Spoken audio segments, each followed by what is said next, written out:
I love pirate games. I'll play just about anything, even vaguely pirate-themed, no matter how crappy it looks, because there's just one undeniable fact in this life. Pirates are cool. At least the fictionalized version of the pirate is cool. I'm talking about terrorizing the Spanish Main, swashbuckling, drinking grog, digging up buried treasure, exploring tropical islands, finding skeletons of both the regular and reanimated variety, and the sea shanties. Come on, the sea shanties. It's all great. So it's kind of a shame that there's really not a lot of games that try to immerse the player in the pirate fantasy. When I was a kid, I was always on the lookout for a good pirate game. One of my favorites, and probably the classic example of the pirate game, was Sid Meier's Pirates. You can't talk about video games with pirates in them without mentioning that game, because it's the game that codified a lot of the tropes and mechanics that a pirate game would inevitably have. It's a great simulation, but it doesn't really capture the fantasy of being a pirate, though. You know, the adventure, the actual feeling of boarding a ship or digging for buried treasure. It's all a little too abstract in Pirates. I certainly don't hold that against the game. It's pretty old, but it's still fun as hell even now. It's just the technology wasn't there to create a truly immersive pirate experience at the time. So a lot of games followed Pirates. A lot of them expanded on that formula, but took it in different directions, like the Great Monkey Island series. They're pirate-themed adventure comedies, but the third game did have Sid Meier-like ship combat, which was pretty cool. A few years later, and this is kind of a deep pull, but it's always stuck with me, I played what may be the first game with 3D ship-to-ship combat, played from a third-person perspective, and it came out of one hell of an unlikely place. In Sly Cooper 3, Honor Among Thieves, a cartoon mascot game for the PlayStation 2, there's, I'm not joking, a pirate-themed level where you actually sail a boat and engage in naval combat, and it was much better than it had any right to be. We were almost there with the technology. Assassin's Creed 3 may have been a bit of a miss overall, but if there's one thing I got right, it was the naval combat. With the proper ships, all the pieces were in place for a fantastic pirate game. All they had to do was make it happen.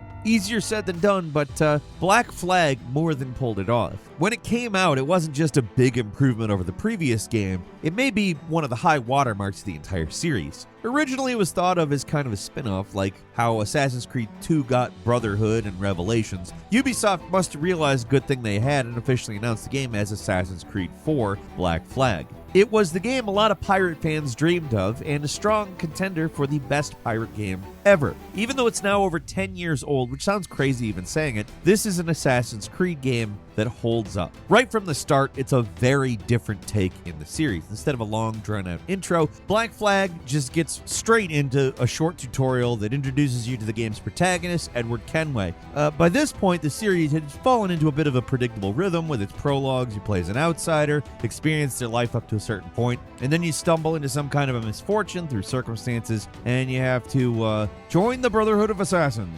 Along the way, we get some platitudes about how nothing is true, everything is permitted, and some strange justification for why sneaking up behind somebody and stabbing them is the best solution, actually. Usually this means sitting through a bunch of drawn-out cutscenes before getting to the actual meat and potatoes of the game, and Assassin's Creed 3 effectively did this twice, so something really had to change with number 4. Black Flag skips all of that. You're just a random pirate, and your ship crashes. Without knowing what's going on, you kill an assassin, you steal his clothes, and you pretend to be him. That's how you get access to the hidden blade, and they explain away all of the parkour by you being a pirate who works the riggings of your ship, monkeying around on precarious platforms. That's just a thing that pirates do. I think acceptable. Certainly different, at least. And that was appreciated at the time. It's actually a fantastic way to start the game, because things get going real quick. You're learning things at the same time Edward is, and it makes the opening of the game quite a bit of fun. You eventually find out that the assassin you're impersonating was a turncoat. He joined up with the eternal enemies of the assassins, the Templars. Edward gets found out,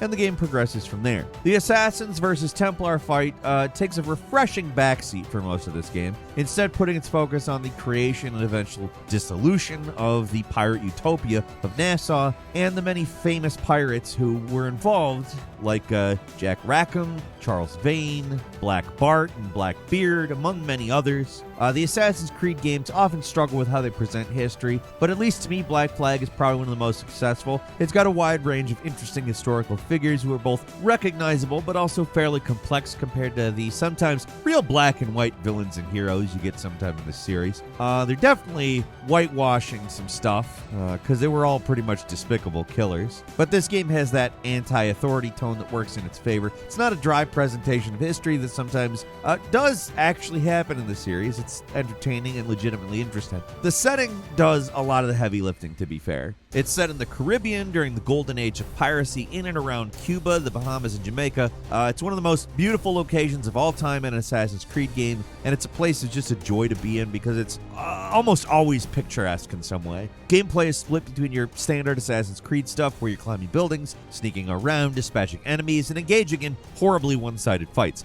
Mostly the same as the previous games, with a few new things to mix it up, like being able to equip multiple pistols at once. The part that makes Black Flag unique is when you take the wheel of your ship, it's the naval parts of Assassin's Creed 3 blown up into a full game where you can sail around, rob shipping vessels, attack forts, or just explore and listen to a few sea shanties. It's all really impressive looking, even now. Yeah, the waves don't really quite compare to Sea of Thieves, but they do look really good. And the ability to just stop a ship, get off the wheel, and suddenly you're free to just walk around is kind of mind-blowing. Sailing into any major city like Havana or Port-au-Prince still forces you to sit through a loading screen, but any little settlements you stop at let you transition from sailing to walking around on foot totally seamlessly. It's honestly like magic when it happens. And also, it only a few years prior would have been completely impossible. The difference between piloting a ship and walking around on foot is just too extreme. They're like completely different modules in any game prior to this. But this game let you switch whenever, and it's perfect. The naval combat stuff, also really good. You can tell they were heavily inspired by Sid Meier's Pirates, because it pretty much plays out the exact same way. It's just the presentation is way more dynamic. The game really makes it feel like you're commanding this giant behemoth of a ship. It takes a long time to turn.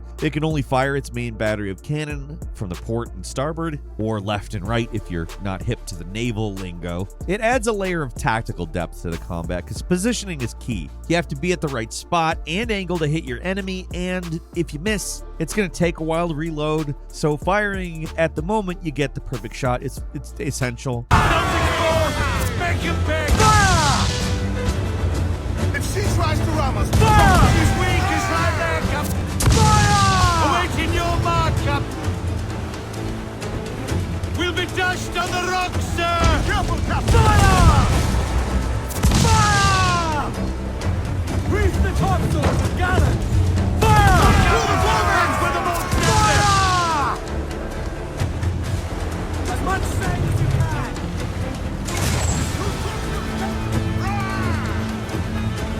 Fire! Poe's brought reinforcements, Captain. Only time the number will hear that damage. There are few things as satisfying as letting loose an entire broadside of cannon fire into an enemy ship with perfect accuracy. Like, just feels great. Along with the regular cannons, there's also mortars, swivel guns for targeting weak points, chain shots for destroying sails, and a ram for, well, ramming. It's a relatively simple system, all told. There's not a lot else to it, but it's just so much damn fun. It's the little things that make this game feel special, like when you board a ship. They could have easily just made it a cutscene, but they put in that little extra bit of effort and made it so you actually grapple a ship in-game. Then you're free to get on the enemy ship any way you want. If you want to grab a rope and swing over, you can. If you'd rather climb on the rigging and sneak on from above, you can do that too. The combination of stealth, action, and ship combat made Black Flag one of the most varied Assassin's Creed games. You're never stuck doing any one thing for too long, and it keeps things from getting stale. This is pre-Unity AC though, so the sneaking can be a little awkward, but the game does make the stealth a little less annoying by putting tall grass all over the place and making most stealth areas relatively open-ended. You're spending a lot of this game's sneakier parts moving through jungles and plantations, so there's at least a lot of cover, which solves a lot of the problems the older games in the series had with sneaking. If there's one thing that absolutely doesn't hold up about the game, though, it is the trailing missions. There are too many of them, and they are front-loaded. When you get to Havana early in the game, you're pretty much stuck in the city for a while, and it's easily the least interesting part of the game from a gameplay perspective. It feels like Assassin's Creed on autopilot, just a long mission where you follow a guy around without being spotted, and then more of that mission. You follow another guy without being spotted, and another guy. A lot of guy following in this part. It's not great, but once you're out of Havana, the game opens up, and it gets a lot better. Another part of the game that is kind of a drag are the modern day segments. They try to do something different with these by making you a game tester at Abstergo Entertainment. The little insider jokes about game development and the whole meta joke where you're playing a game about playing a game, it's kind of interesting, but these parts go on for too long. They can't be skipped, and they just drag the game down, especially on replays.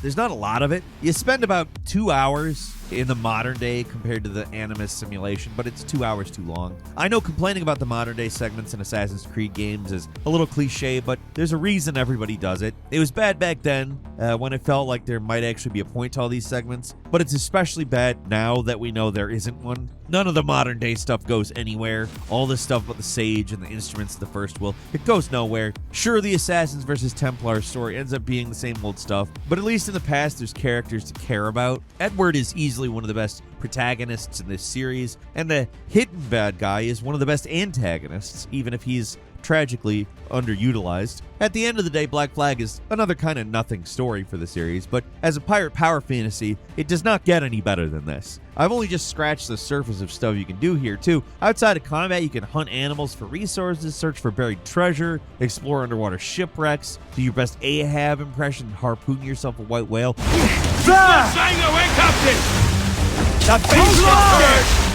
There's also an entire hacienda that's your base, and it can be upgraded in various ways, and it's actually not the worst thing in the world. It's a game jam-packed with content, but it's not overwhelming like the later AC games. It's just about the perfect length for a game like this. It's not short, but it doesn't go on way past the point where it starts to get repetitive. It helps that if you want, you can basically ignore the main story and just sail around, upgrade your ship, and do pirate stuff.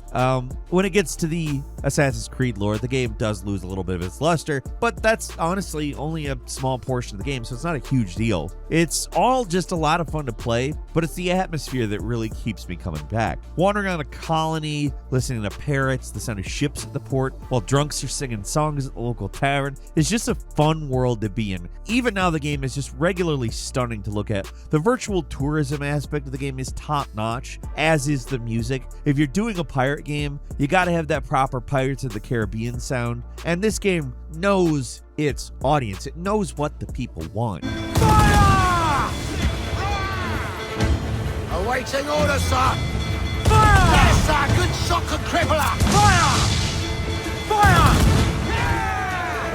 It's no Monkey Island in terms of iconic pirate music, but the sea shanties, man, they are good. Anytime I hit up a town, I'm always on the lookout for more music sheets to get new songs for my crew to sing. It's the kind of collectible I can get behind. It's just a great game all around, and it takes all the positive parts of Assassin's Creed games and just throws in some groundbreaking naval combat. All this on top of one of the best settings this series has ever seen, period. Yeah, some things don't hold up the best, but for the most part, it is a fantastic game that just stands right up there with the best games of the series. While we're talking about it, we might as well bring up the forgotten little brother of this game, Assassin's Creed Rogue. It's smaller in scope, it doesn't have the tropical beauty of Black Flag, but as a game that's basically more Black Flag, it's pretty solid. Instead of the Bahamas, you get the North Atlantic and the Hudson River Valley. And if we're talking about visuals, the River Valley cannot be beat. It's a more congested place than anything in Black Flag, but those autumn vibes are just off the charts. The story's interesting too, because you actually play as a Templar for once, and they're not portrayed as a cartoonish villain. They're actually relatively sympathetic for most of the story. It's overall a lesser game than Black Flag, but it still holds up, even if it's a lot less piratey. That's all that matters here anyway. The thing about pirate games is that there is no genre. There's nothing that really binds these games together and makes them the same.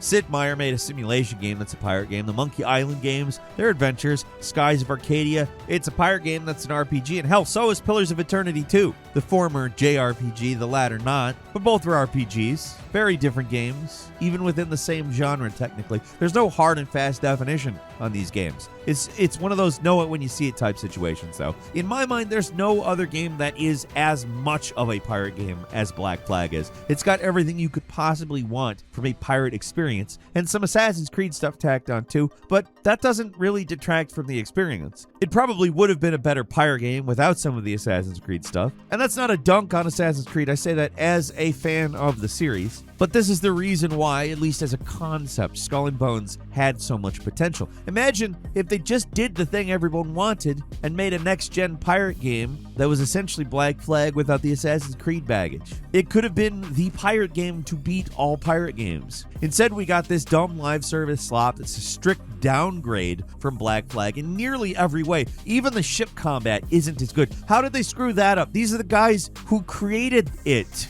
But rather than mourn what Skull and Bones could have been, it's probably a lot better to just celebrate what Black Flag is. It's the best pirate game ever. Out of every Assassin's Creed game, it's the one I go back to the most because of its impeccable sense of place, the gorgeous setting, the amazing sailing. Even as old as it is, every time I step up to the wheel to pilot the ship and it zooms back to show me controlling this giant boat with tons of sailors running around on it, I'm like, yeah, a pirate's life for me, matey. Maybe I'm just easily impressed. I don't know. But this game still just blows me away.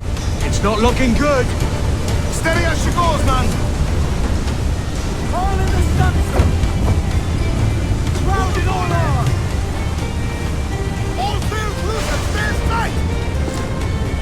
And that's all for today. Leave us a comment. Let us know what you think. If you like this video, click like. If you're not subscribed, now's a great time to do so. We upload brand new videos every day of the week. Best way to see them first is, of course, a subscription, so click subscribe. Don't forget to enable notifications. And as always, we thank you very much for watching this video. I'm Falcon. You can follow me on Twitter at Falcon the Hero. We'll see you next time right here on Gameranx.